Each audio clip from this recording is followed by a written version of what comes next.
नमस्कार दोस्तों, मैं ज्योतिष आचार्य वासुदेव मिश्रा आपका अपने चैनल एस्ट्रो मास्टर वासु में हार्दिक अभिनंदन करता हूं। दोस्तों, आज का यह ज्योतिष का कार्यक्रम आप सभी वृश्चिक राशि वालों के लिए सेनापति मंगल के मार्गी चाल प्रभाव को लेकर बड़ा ही खास कार्यक्रम साबित होगा।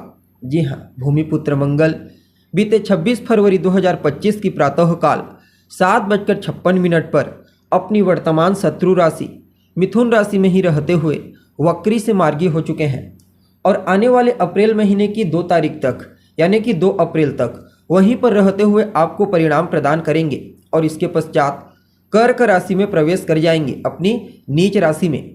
तो ऐसे में सेनापति मंगल का अपने शत्रु की राशि से मार्गी चाल आप सभी वृश्चिक राशि वालों के लिए क्या परिणाम लेकर आया है, क्योंकि मंगल आपकी राशि के स्वामी बनते हैं तो इनका गोचर आपके लिए कुछ ज़्यादा ही महत्वपूर्ण हो जाता है। फलतः जीवन के किन किन क्षेत्रों में आपको शुभ परिणाम प्रदान करेंगे, तो किन किन क्षेत्रों में आपको सावधानी बरतनी होगी और किस प्रकार मंगल की ताकत आपके सोए हुए भाग्य को जगाने वाली है, सभी बातें विस्तार के साथ आपको बताएंगे। इसलिए वीडियो को लास्ट तक देखिए और अगर आप अपनी जन्म कुंडली पर हमसे परामर्श लेना चाहते हैं तो आपको हमारा कॉन्टैक्ट नंबर स्क्रीन पर और डिस्क्रिप्शन बॉक्स में मिल जाएगा, जहां से आप व्हाट्सएप के थ्रू अपॉइंटमेंट लेकर अपनी जन्म कुंडली का बड़ी बारीकी से विश्लेषण करा सकते हैं, अध्ययन करा सकते हैं।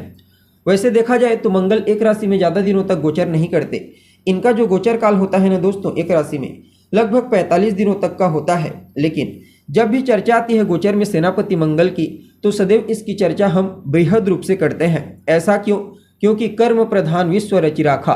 तो जो लोग मेहनती हैं, पुरुषार्थी हैं, रिस्क लेने से नहीं डरते, ऐसे लोगों के लिए मंगल के गोचर को समझना आवश्यक हो जाता है, क्योंकि मंगल इन्हीं चीज़ों के कारक होते हैं और जब बलवान अवस्था में गोचर करते हैं तो अपने कारक तत्वों से संबंधित सभी प्रकार के शुभ परिणाम प्रदान करते हैं। और इस बार भी कुछ ऐसा ही परिणाम आपको अपने जीवन काल में दृष्टिगोचर होगा।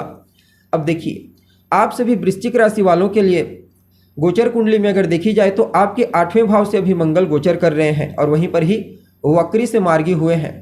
कुंडली का 8वां स्थान आपकी आयु का होता है, आपके संघर्ष का और बिना मेहनत के धन का होता है। वैसे तो 8वें स्थान में किसी भी ग्रह को उतना अनुकूल नहीं माना जाता, इसलिए सकारात्मक परिणाम के अलावा कुछ मामलों में आपको सावधानी भी बरतनी होगी। अगर बात की जाए सबसे पहले पॉजिटिव इम्पैक्ट के बारे में, तो इस गोचर काल के दौरान आपको समुद्रिक यात्रा से विशेष लाभ की प्राप्ति होने वाली है। चाहे फिर किसी भी प्रकार का कोई भी व्यापार हो, बस समुद्र यात्रा से जुड़ा हुआ होना चाहिए। बाकी इस गोचर काल के दौरान सेनापति मंगल आपकी इच्छा शक्ति को मजबूत बनाएंगे, आपकी महत्वाकांक्षा उच्च लेवल की रहने वाली है और आपके अंतर्ज्ञान को भी मजबूती प्रदान करेंगे, जिसके चलते डिसीजन लेने की क्षमता में भी बूस्टिंग प्राप्त होगी। भले ही संघर्ष की स्थिति कुछ मामलों में बनी रहे, लेकिन सामने वाले के मन को भली भांति पढ़ लेना, उसके नेचर को जान लेना, यह गुण आपको इस समय कई मामलों में श्रेष्ठ परिणाम प्रदान करने वाली है। साथ ही कोई भी व्यक्ति आसानी से आपको बेवकूफ़ नहीं बना सकता। इसके विपरीत सामने वाले की परिस्थिति को समझते हुए आप उसे अपने लिए उपयोगी बना सकते हैं। बाकी आपके आत्मविश्वास को बढ़ाएंगे, आपके कॉन्फिडेंस में वृद्धि होगी। तो वहीं इस गोचर काल के दौरान विदेश जाने के लिए भी कुछ अनुकूल अवसर आपको प्राप्त होने की प्रबल संभावना बनी हुई है। अगर आप लंबे समय से विदेश जाने के लिए प्रयत्नशील हैं तो कोई शुभ समाचार की प्राप्ति आपको होगी। 8वां स्थान रिसर्च को भी बताता है, खोजबीन को। खास करके अगर आप टेक्निकल फील्ड से जुड़े हुए हैं, इंजीनियरिंग के क्षेत्र में कार्य करते हैं या फिर अनुसंधान के क्षेत्र में कोई रिसर्च कर रहे हैं, तो इस गोचर काल के दौरान मंगल आपको कुछ विशेष उपलब्धियां प्रदान करेंगे। बाकी सेनापति कहे जाते हैं मंगल, ठीक इसी प्रकार से आपके अंदर भी लीडरशिप की क्वालिटी को निखारेंगे, जिसके चलते कई जगह आपको लीडरशिप में काम करने के लिए कई अवसर प्राप्त हो सकते हैं, जैसे कि सामाजिक क्षेत्र में हो गया, कार्य क्षेत्र में हो गया। लीडर की भूमिका में आप कार्य करते हुए नजर आएंगे। हालांकि 8वां स्थान आपके लिए आयु को भी बताता है, तो सेहत को लेकर थोड़ी सावधानी बरतनी होगी। खास करके अगर रक्तचाप से संबंधित कोई प्रॉब्लम है तो डॉक्टर से सलाह मशवरा करना आपके लिए बहुत ज़्यादा जरूरी हो जाता है। अपने खान पान, अपने रहन सहन पर आपको ध्यान देना है और कोई भी ऐसा कार्य आपको नहीं करना है जिससे आपका स्वास्थ्य डैमेज हो। बाकी मंगल अपनी दृष्टि प्रभाव से भी कुछ मामलों में आपको सकारात्मक परिणाम प्रदान करने का प्रयास करेंगे। जी हाँ, मंगल भी देवगुरु बृहस्पति और शनि के समान 2 और विशेष दृष्टियों के कंट्रोलर ग्रह हैं। चौथी दृष्टि और आठवीं दृष्टि। परिणाम स्वरूप आपके आठवें घर में रहते हुए अपने चौथी दृष्टि के प्रभाव से आपके इनकम को बढ़ाएंगे, आपकी अधूरी इच्छाओं को पूरा करेंगे। तो अपनी सातवीं दृष्टि के प्रभाव से आपकी वाणी को प्रभावशाली बनाएंगे। कुटुंब परिवार के मध्य आर्थिक स्थिति बेहतर होगी, पैतृक संपत्ति का लाभ आपको मिलेगा। बाकी उनका जो आठवां प्रभाव होगा आठवीं दृष्टि का, वह आपके पराक्रम, आपके पुरुषार्थ, आपकी हिम्मत को बढ़ाने में विशेष योगदान देने वाली है। और वह सभी लोग जो डिफेंस सेक्टर में कार्य करते हैं, जैसे सेना, पुलिस, मिलिट्री फोर्स इत्यादि के क्षेत्र में जो लोग कार्य करते हैं, उनके लिए भी सेनापति मंगल का यह मार्गी चाल अत्यंत ही श्रेष्ठ साबित होगा। या फिर उन सेक्टरों में कार्य करने के लिए आप प्रयत्नशील हैं, लंबे समय से हार्ड वर्क करते आ रहे हैं, तो इस समय कुछ नए अवसरों की प्राप्ति होगी।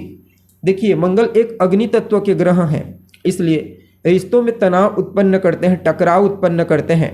तो तीसरे स्थान पर इनकी दृष्टि होने के चलते छोटे भाई बहनों के साथ कुछ मामलों में वैचारिक मतभेद उत्पन्न हो सकती है, लेकिन इसके बावजूद आपके छोटे भाई बहनों के करियर के दृष्टिकोण से मंगल की दृष्टि वरदान के समान कार्य करेगी, चाहे फिर वो किसी भी फील्ड में कोई भी कार्य क्यों न करते हैं। इवन जो जातक मीडिया के क्षेत्र में है, टेलीकॉम कंपनी में काम करते हैं, बैंकिंग सेक्टर में, मैनेजमेंट के सेक्टर में कार्यरत हैं, उन सभी लोगों को मंगल का सकारात्मक आशीर्वाद इस गोचर काल के दरमियान प्राप्त होने वाला है।